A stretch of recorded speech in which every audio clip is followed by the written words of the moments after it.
नबिल इन्भेस्टमा ई mandate कसरी activate गर्ने? पहिले सिस्टममा लगइन गरी ड्याशबोर्डमा जानुहोस्। ड्याशबोर्डको बायाँपट्टि रहेको मेन्यु बारबाट ई म्यान्डेटमा क्लिक गर्नुहोस्। अब तपाईँ ई म्यान्डेट पेजमा पुग्नुहुनेछ। त्यहाँ एड न्यू बटनमा क्लिक गर्नुहोस्। अब एउटा फारम खोल्लिन्छ।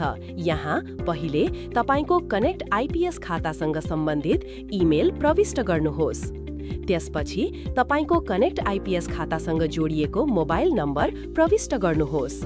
अब भने तपाईले प्रत्येक कारोबारमा कटौती गर्न सकिने अधिकतम रकम प्रविष्ट गर्नुपर्ने हुन्छ।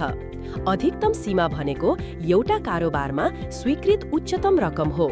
यसलाई सेट गर्दा एसआईपी रकम परिवर्तन हुँदा ई म्यान्डेट स्वचालित रूपमा अपडेट गर्न सजिलो हुन्छ। त्यसपछि ई म्यान्डेटको सुरु मिति र समाप्ति मिति प्रविष्ट गर्नुहोस्। अब एक्सपायरी डेटको लागि अटो रिन्यू डिसेबल वा इनेबल गर्नुहोस्।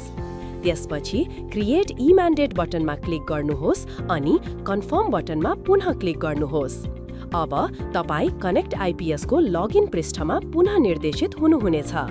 त्यहाँ तपाईले आफ्नो कनेक्ट आइपीएस खाताको प्रयोगकर्ता नाम र पासवर्ड प्रविष्ट गरी लगइन गर्नुहोस्।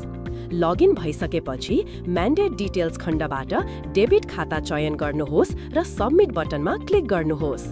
त्यसपछि दर्ता गरिएको मोबाइल नम्बरमा पठाइएको ओटिपी प्रविष्ट गर्नुहोस् अनि टर्म्स एन्ड कन्डिसन्स चेक बक्समा टिक गरी सबमिट बटनमा क्लिक गर्नुहोस्।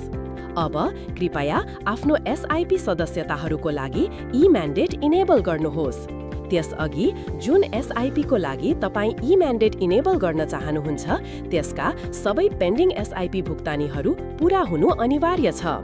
अब पेन्डिङ एसआईपी भुक्तानीहरू सम्पन्न भएमा तपाईले ई म्यान्डेट इनेबल गर्न सक्नुहुन्छ।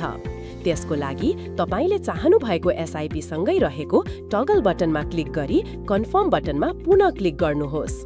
यसरी तपाईले आफ्नो एसआईपी भुक्तानीको लागि ई म्यान्डेट सफलतापूर्वक सक्रिय गर्नुभएको छ।